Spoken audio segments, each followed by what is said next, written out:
reprends. Et aujourd'hui, du coup, je suis là devant vous pour vous présenter mes premiers pas dans la vie active. Parce que voilà, 1 an que je travaille. Je travaille à EDF après un master de mécanique ici. Alors voilà comment je vais articuler ma présentation aujourd'hui. D'abord, je vais vous présenter mon métier pour que vous ayez une idée assez globale d'un premier métier qu'on peut faire quand on débute dans la vie active.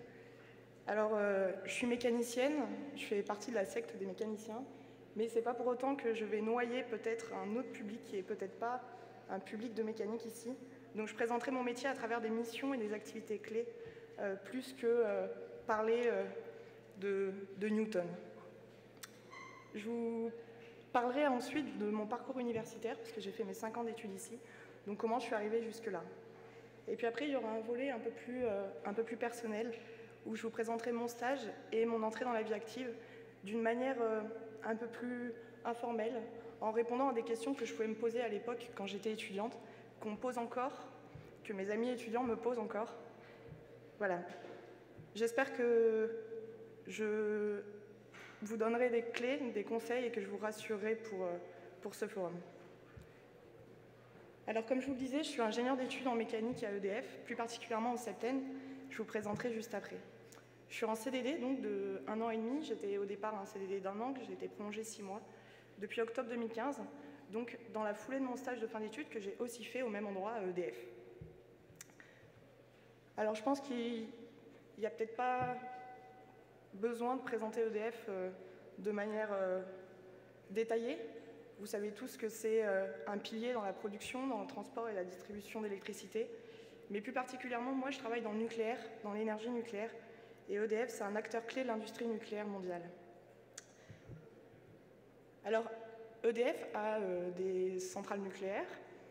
Il y a des personnes qui travaillent sur ces sites-là. Et il y a aussi des centres d'ingénierie, des bureaux. Moi, je travaille dans un de ces centres d'ingénierie qui est spécialisé dans la sûreté nucléaire. On est à peu près 700.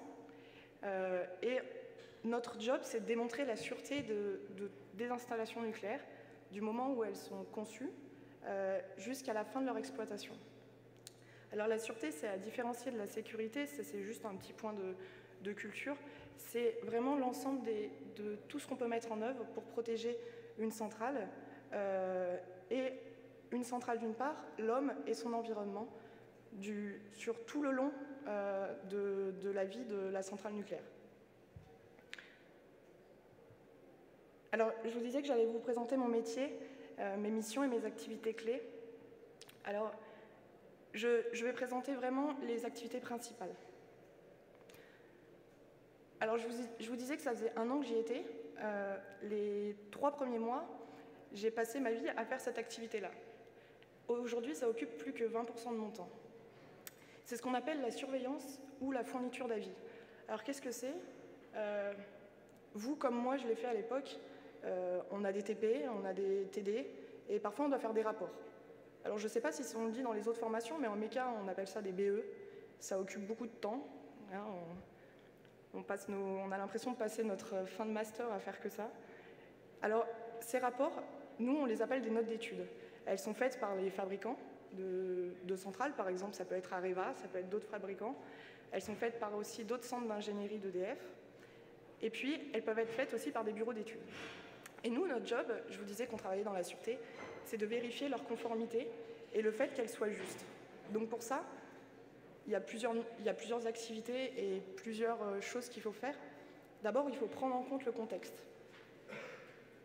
Une note d'étude, elle a été faite pour un but en particulier. Elle a été faite peut-être dans un grand projet, un projet d'envergure ou quoi. Et donc, il faut tenir compte de ça. Et ça va donner une première ligne sur la surveillance. Après, on va vérifier le formalisme. Alors, quand je dis formalisme, ça peut être le cahier des charges, ça veut dire que le rédacteur, ce qu'on appelle le sous-contractant, donc ça peut être Areva, a dit par exemple, moi je m'engage à à écrire ma note de cette manière-là, à avoir ces objectifs-là, cette méthode, ces méthodes d'application, ces logiciels de calcul, et ça a été signé au départ par des négociations commerciales, etc. Donc il faut vérifier ça à travers le cahier des charges. Donc c'est ce que j'appelle aussi la conformité. Et puis après, un côté un peu plus technique, un peu plus scientifique, on a une analyse critique des hypothèses. C'est-à-dire qu'on va regarder, est-ce que les objectifs me semblent bons? Pourquoi il a pris celui-là et pas celui-là? Est-ce que ça répond vraiment à la question? Est-ce que sa méthode est la meilleure? Est-ce qu'il aurait pu faire autre chose qui aurait permis d'arriver au même résultat, mais peut-être plus rapidement? Est-ce que ces logiciels sont ceux qui sont peut-être le plus aptes, entre guillemets, à calculer de la meilleure des façons? Voilà. Donc ça, c'est un gros travail qu'on fait et qui finalement aboutit à la rédaction d'un courrier. C'est tout simplement un courrier où on liste toutes nos remarques. Et à la suite de ça, peut s'en suivre des réunions d'échange avec les rédacteurs en disant « Voilà, moi je pense que vous auriez dû faire ci, vous auriez dû faire ça », jusqu'à ce qu'on soit d'accord avec la réédition de la note. Et une fois qu'on est complètement d'accord avec tout, la note est sortie et validée. Donc voilà, ça c'est la première activité que j'ai faite pendant 3 mois, comme je disais, qui m'occupe là 20% de mon temps. Donc la moitié c'est prévu, c'est-à-dire que la moitié, je sais que dans 15 jours, je vais avoir 3 surveillances à faire, donc j'aurai tant de temps à le faire. Et puis il y a la moitié qui est complètement imprévisible et qui peut me tomber dessus en plein milieu de la journée. Pourquoi? Parce qu'il y a aussi ce qu'on appelle des écarts, c'est-à-dire qu'il y a un petit bonhomme dans la centrale nucléaire avec sa salopette qui va regarder sur une tuyauterie à la loupe et qui va se rendre compte que mince, il y a une contrainte qui est un peu plus forte que ce qu'on pensait, il y a peut-être une fissure à cet endroit-là et qu'est-ce qu'on va faire? Et bien du coup, on va lancer ce qu'on appelle une fiche d'écart où on va écrire voilà, je constate ça. Mais qui dit fiche d'écart dit qu'on n'est pas conforme à aux normes qui avaient été décidées au départ. Donc ça peut causer beaucoup de soucis, on s'en doute, surtout dans le nucléaire. Et donc du coup, dans ces cas-là, on fournit très rapidement aux centres d'ingénierie qui sont en charge de faire ça, la fiche d'écart pour la surveiller et fournir notre avis. Alors maintenant, le plus gros de mon activité, donc à partir de janvier, j'ai pris un peu plus de responsabilités et maintenant je suis occupée aux 3/4 de mon temps dans le pilotage technique. C'est-à-dire que je suis responsable de projets, de différents projets, notamment des dossiers de mise à jour de référentiels, c'est-à-dire qu'il y a des référentiels qui évoluent au fur et à mesure des années. Et je suis responsable de ce genre de projet. Alors, il faut imaginer qu'il y a toute une... C'est comme un peu la chaîne alimentaire, c'est-à-dire qu'on va partir je ne sais pas pourquoi je suis partie dans cette métaphore. En fait, c'est vraiment... Il faut penser qu'il y a beaucoup d'étapes dans un projet. Au départ, on va dire on a besoin de ça, on a tant d'argent pour le faire. On va penser à, par exemple, tiens, ce bureau d'études, il est capable de faire ces calculs-là. Ok, on va penser à eux, on va leur proposer de nous faire leur proposition. Ils vont nous faire une proposition chiffrée, en capacité, en disant, voilà, moi j'ai un ingénieur dans mon équipe qui est capable de faire ça. Ça, il va y avoir beaucoup de propositions comme ça. Et puis après, on va rentrer dans le vif du sujet, c'est-à-dire le projet. Un peu comme en Master 1, j'ai fait un projet de fin d'études, je ne sais pas si on peut l'appeler comme ça, pendant 6 mois.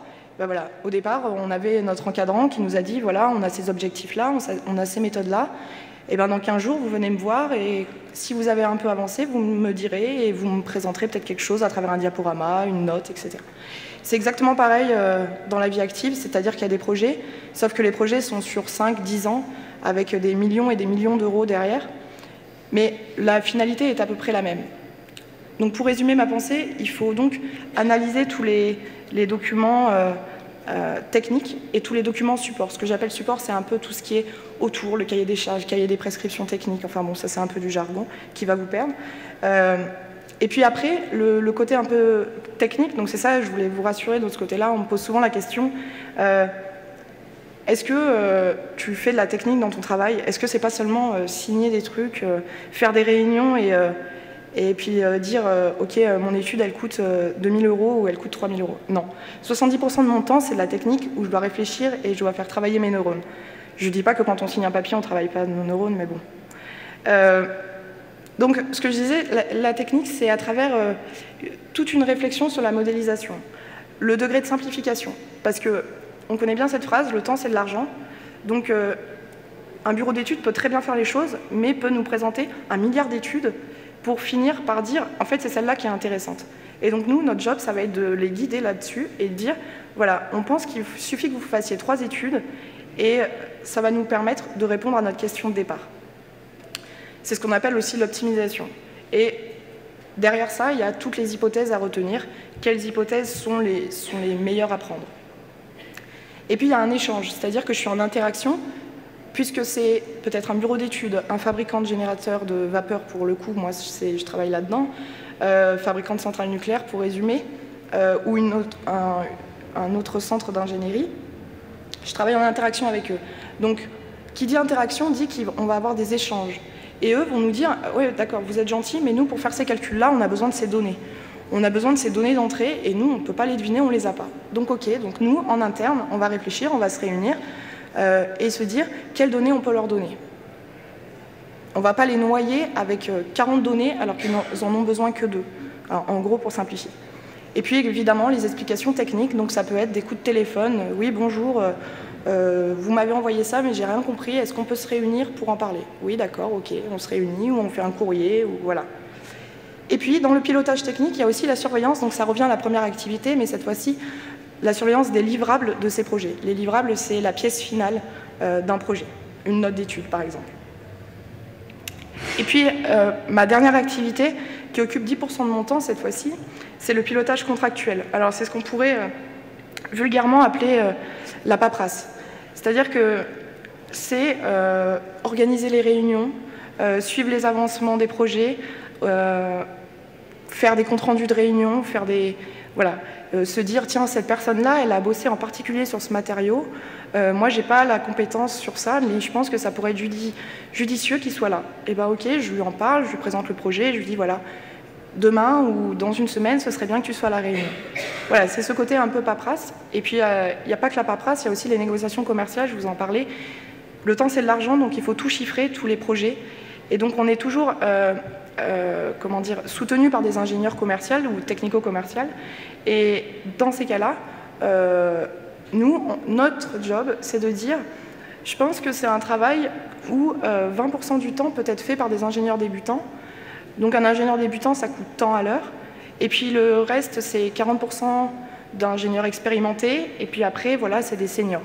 Alors au fur et à mesure de ce chiffrage-là, on voit qu'il y a des compétences à avoir. On n'aura pas les mêmes compétences à 2 ans d'expérience, à 10 ans et à 15 ans. Donc le projet ne coûtera pas le même prix. Donc voilà, ça c'est les négociations commerciales. Et c'est du coup au quotidien, parce que finalement c'est au quotidien qu'on gère ce genre de choses. Hormis les négociations commerciales qui sont uniquement au début du projet, bien que certaines peuvent être un peu au milieu quand on a des petits soucis de délai, etc. et qu'on essaie un peu de dire ne vous inquiétez pas, ça arrive dans une semaine alors qu'en fait ça arrive dans un mois.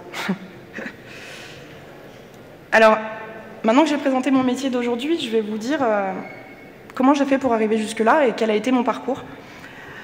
Alors, j'ai fait, après mon baccalauréat scientifique, le choix, et je dis vraiment le choix, c'est-à-dire que je me suis inscrite uniquement à l'université, parce que c'était ce que je voulais faire. Je ne voulais pas faire d'école d'ingénieur parce que je n'avais pas ce tempérament-là.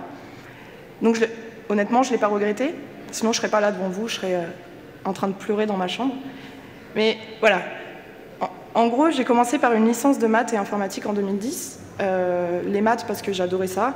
Et qu'à ce moment-là, l'énergie, et plus particulièrement le nucléaire, c'était uniquement un domaine d'intérêt. C'était une passion que je faisais voilà, sur mes loisirs, entre guillemets. Je lisais des livres là-dessus, je regardais les actualités du nucléaire, etc. Mais je n'avais pas réfléchi à en faire mon métier. Et puis après, j'ai bifurqué en mathématiques et physique. Donc j'ai mis un peu de côté l'informatique. En 2011, donc l'année d'après, jusqu'à rentrer en L3 mécanique.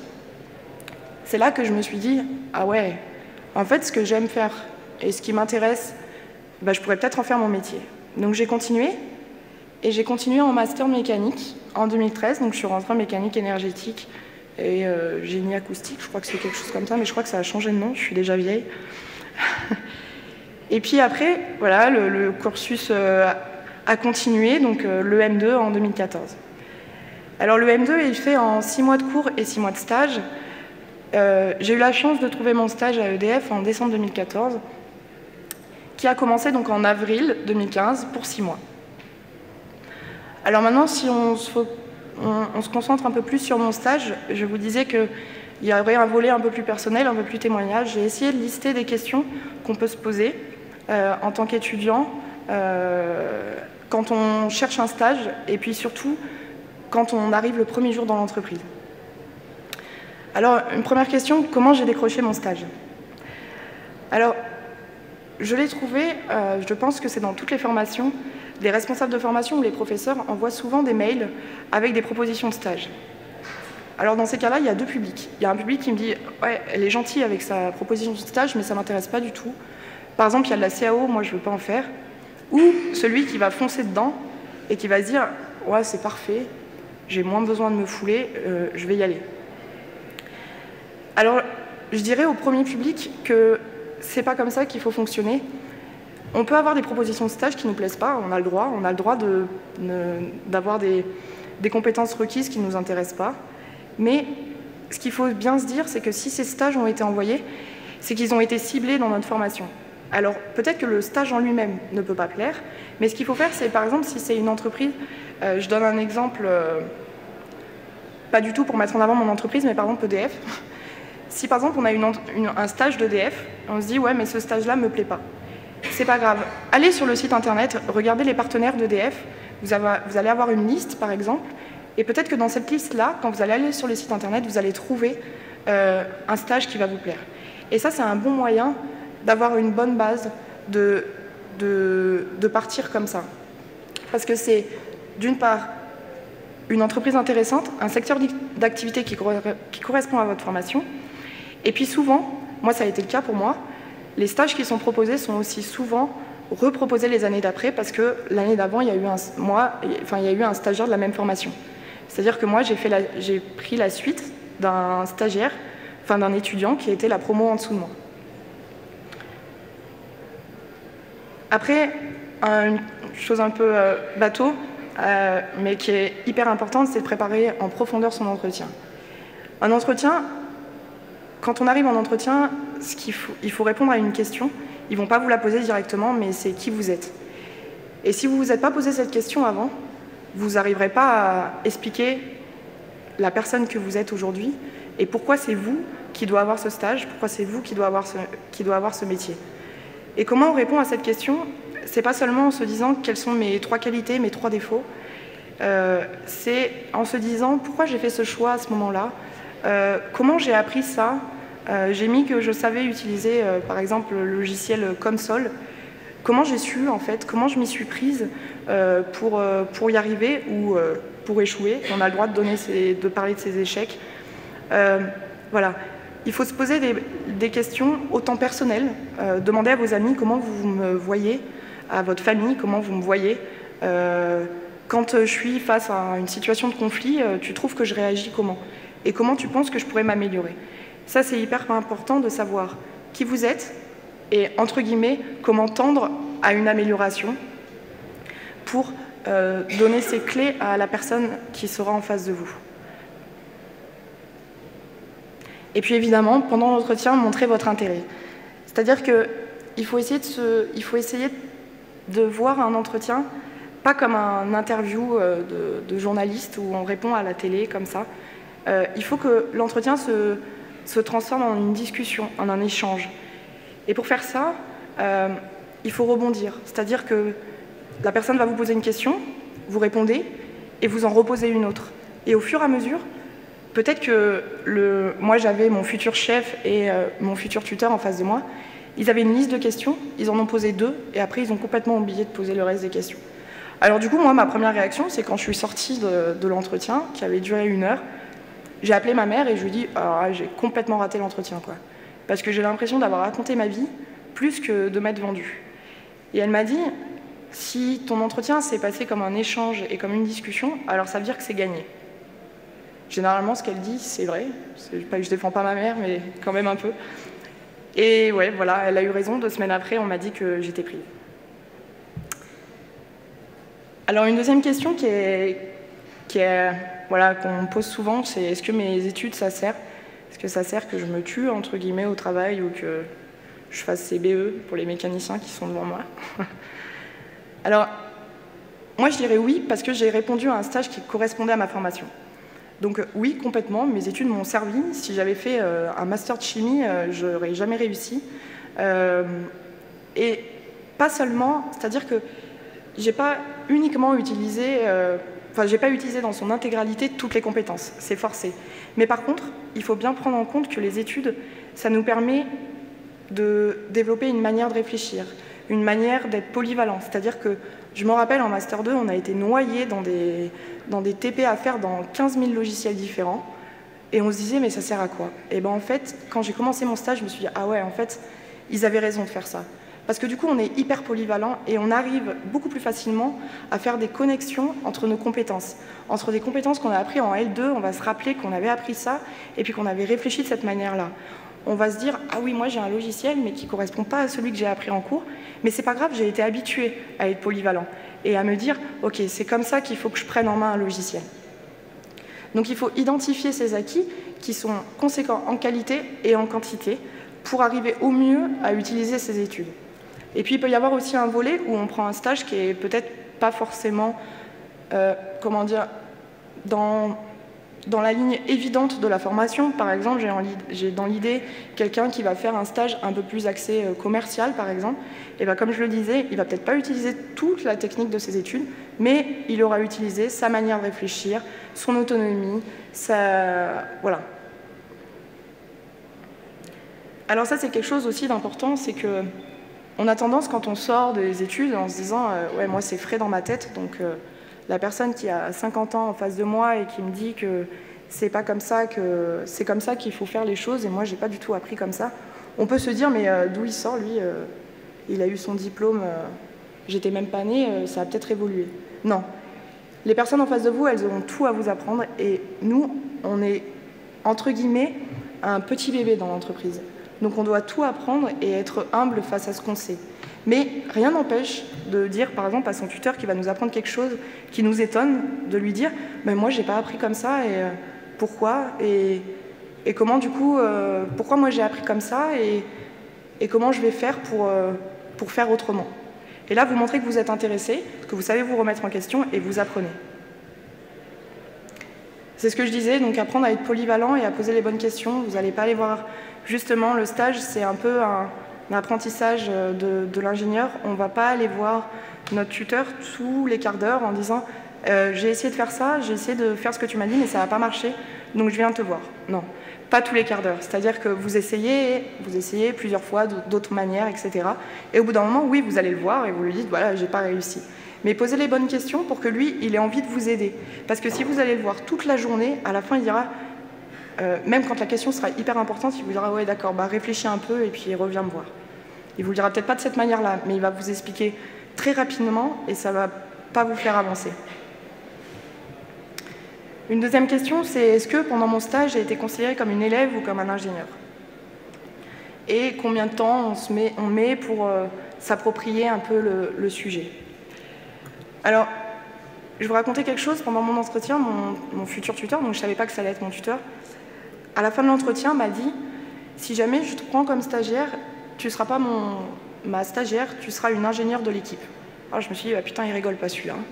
Je ne sais pas comment je vais faire pendant 6 mois si je suis avec lui. » Et bien en fait, c'était la meilleure phrase qu'il pouvait me dire. C'est-à-dire qu'il m'a appris à être ingénieur, et je dis bien « il m'a appris ». C'est-à-dire qu'il m'a donné toutes les clés pour... et la bonne... comment dire, le bon apprentissage d'une personne ingénieure. Et le fait qu'il ne m'ait pas considéré de manière élève, donc très scolairement, ça m'a permis de prendre en autonomie, de me faire confiance et d'avancer petit à petit. Mais par contre, il n'a jamais oublié que le stage c'était une formation. Ça, je dis bien qu'il ne m'a pas laissée toute seule, bien au contraire. Mais sa manière d'être m'a permis aussi de gagner en autonomie et d'apprendre le métier de demain, et en l'occurrence mon métier actuellement.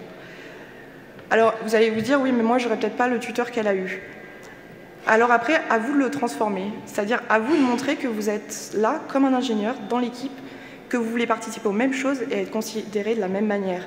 Et petit à petit, lui va s'adapter et va se dire, ok, cette personne est vraiment apte à apprendre, est vraiment confiante et n'est pas là pour valider uniquement un master. Alors comment je me suis, un peu moins technique, comment je me suis intégrée à l'équipe et intégrée à l'équipe d'encadrants, entre guillemets. Alors, le premier jour où je suis arrivée, mon chef m'a présenté à peu près, sans exagérer, parce que j'ai l'habitude d'exagérer, à peu près 150 personnes. Ces 150 personnes m'ont dit, alors voilà, moi je fais ça, j'ai fait ce stage-là, j'ai fait ces études-là. À la fin, je me suis dit, ok, j'ai strictement rien retenu. Comment je vais m'intégrer à toutes ces personnes qui sont autour de moi? Et bien le lendemain, et puis le surlendemain, et puis encore une semaine après, je leur ai reposé les questions. Je me suis renseignée sur leur métier et j'ai essayé de comprendre leur manière de travailler. Alors ça m'a aidé d'une part à m'intégrer. Ils se sont dit, ok, c'est pas juste la petite stagiaire qui va rester là 6 mois. C'est aussi une personne qui veut apprendre et qui veut s'intéresser à moi et qui veut s'imprégner de mes manières de travailler. Et donc, je pense que ça m'a beaucoup aidé dans ma manière de m'intégrer, de demander à l'autre. J'ai donc appris de leur manière de travailler pour se créer, à l'époque c'était plus me créer une méthode de travail et puis améliorer au fil des mois la mienne. Et c'est aussi un moyen de montrer qu'on s'investit et qu'on est capable de comprendre seul. C'est-à-dire que le fait que vous soyez indépendant et que vous attendiez pas que la personne vienne toquer à votre porte en disant « Pourquoi tu es là? Tu es là pour combien de temps? Et tu vas travailler avec qui? Et c'est qui ton tuteur ?» Si vous allez le voir, ne serait-ce qu'en lui disant bonjour le matin et en lui disant « Ah voilà, ouais, j'ai commencé mon stage il y a une semaine, voilà. » Bon, c'est une manière de briser la glace, entre guillemets, et vous allez voir que ça va vous apprendre beaucoup. Et puis, très égoïstement, c'est aussi une manière de créer son réseau professionnel. Moi, j'ai eu la chance d'être embauchée après mon stage, mais même actuellement, pendant mon CDD, j'ai des personnes qui viennent me voir en me disant « Ah ouais, moi j'ai travaillé dans cette entreprise-là, peut-être que ça pourrait t'intéresser. » « Ah bah ouais, carrément, c'était qui ton chef à l'époque? Tu peux me donner l'adresse mail, je vais envoyer un CV. » Voilà, ça c'est une manière de faire, et ça, pendant le stage, c'est comme ça que ça marche. Alors par contre, je tiens juste à dire un truc, c'est que il ne faut pas aller voir son chef tous les jours en disant est-ce que tu crois que tu pourras m'embaucher à la fin? Mesdames et messieurs, non. Petit flash information. Vous... Quelques changements sur les... C'est pas vraiment continu. Il faut montrer... Je ne sais pas si vous m'entendez. Bon, je vais attendre. Développement open source sur technologie PHP Java. Et sur le stand 67, la société Alten, société conseil. Merci. Je reprends. Je disais, oui, de ne pas poser la question tous les jours, est-ce que je vais continuer après? Il faut montrer votre intérêt, en fait. Alors, bien sûr, vous pouvez poser la question, est-ce que tu penses qu'il y a des chances pour que je continue après?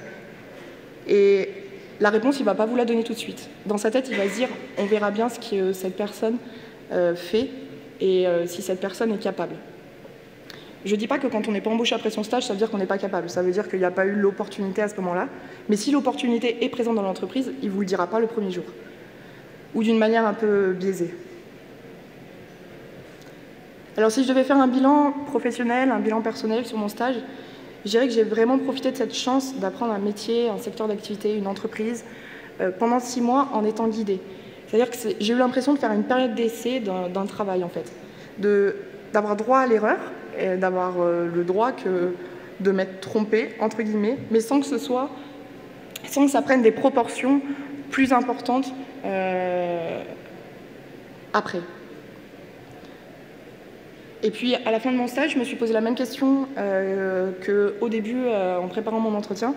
C'est quelles sont les compétences techniques et personnelles que j'ai développées pendant mon stage, pour faire un bilan. Et puis, évidemment, je le fais tous les jours, mais je vous encourage à le faire quand vous serez diplômé. Mettez en valeur ce tremplin dans la vie active. C'est la première fois que vous prouvez réellement ce dont vous êtes capable et pourquoi vous faites ces études-là. Alors ce stage fini, donc jusqu'en septembre 2015, je vous l'ai dit plusieurs fois, j'ai enchaîné, après avoir été diplômée, j'ai enchaîné sur le début de la vie active et donc mon CDD à EDF au Septem. Alors, juste une précision, c'est que je n'ai pas été embauchée en CDD pour continuer mon stage. J'ai été embauchée dans la même entreprise, mais dans une autre équipe, avec un autre chef, un autre grand chef, etc. Donc j'ai juste gardé les compétences mécaniques, mais par contre toute l'équipe, etc., tout le travail était entre guillemets à refaire. Alors, même question que pour le stage, comment je l'ai trouvé? Donc je vous l'ai dit, c'était à la suite de mon stage, mon chef et mon tuteur qui m'ont proposé un jour de signer un CDD chez eux si ça m'intéressait. Donc évidemment, oui, moi ça m'intéressait, c'était ce que je voulais depuis le départ. Et je pense que ça a marché parce que, je vous l'ai dit aussi, j'ai prouvé ma motivation et mon envie de rester à travers ma manière d'être. Et puis, il faut être conscient que parfois, moi j'ai la chance que ce soit le cas, mais je suis bien consciente que c'est une chance. Parfois, la première expérience, c'est pas la meilleure, je pense, de toute notre carrière. Il y aura toujours des choses qui vont vous déplaire, où vous allez vous dire « ouais, mais ça, franchement, j'ai pas envie de le faire ». Ou c'est qu'un CDD, c'est pas un CDI. Ouais, mais c'est une première expérience. Donc, c'est hyper important, c'est la première ligne sur notre CV et sur le vôtre. Et puis, je me suis remise en question au quotidien, c'est-à-dire que j'ai signé mon CDD à peu près au bout de 2 mois et demi de stage, donc il me restait 3 mois et demi. Mais pour autant, je ne me suis pas reposée sur mes lauriers en me disant « oh, c'est bon, de toute façon, le stage, je vais l'avoir, mon CDD, je l'ai signé ». Non, je me suis dit « il me reste 3 mois et demi avant de commencer la vraie vie, entre guillemets. Donc il faut que je donne tout maintenant ». Alors, pareil que pour le stage, est-ce que j'ai vraiment eu une période de formation? Alors, je l'ai eu, oui et non. C'est-à-dire que le premier jour, pour les histoires de surveillance dont je vous ai parlé au départ, une personne qui fait une surveillance en thermomécanique, plus particulièrement dans mon groupe, m'a dit, voilà, il faut que tu fasses cette surveillance pour dans 15 jours, voilà ce qu'on attend de toi, et voilà ce qu'il va falloir faire. Ok? Et donc là, je lui ai posé plein de questions. Je lui ai dit, ah oui, et toi, quand tu fais une surveillance, comment tu t'y prends?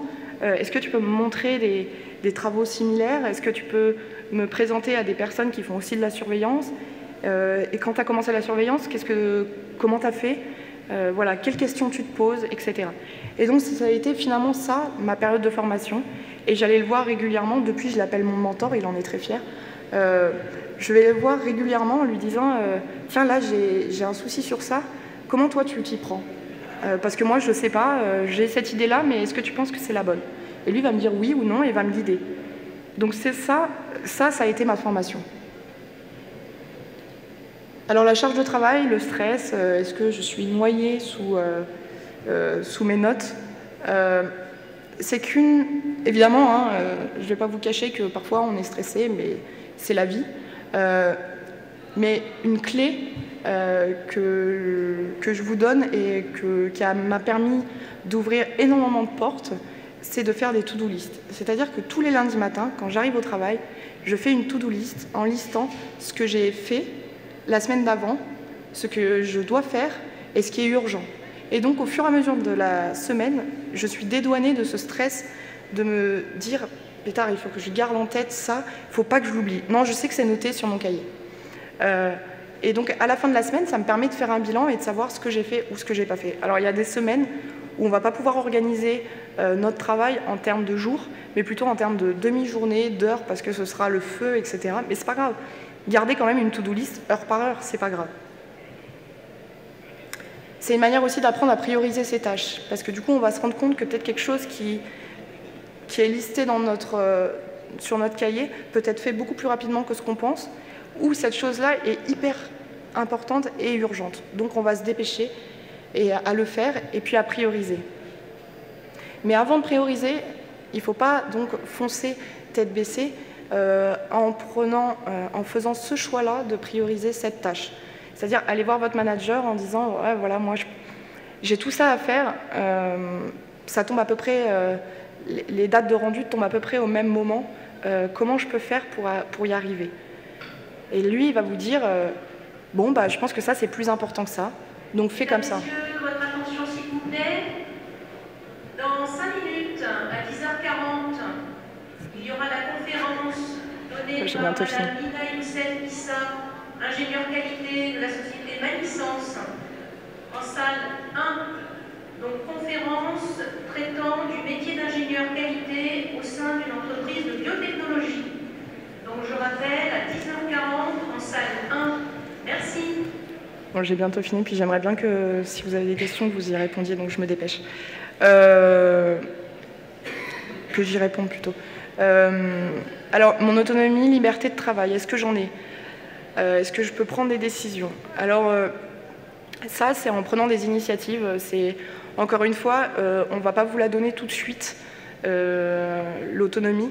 La manière de l'obtenir, c'est de montrer à son chef qu'on est capable d'en prendre. Donc, d'aller le voir en disant « Tiens, on m'a dit de faire ça, on m'a dit de faire cette tâche-là.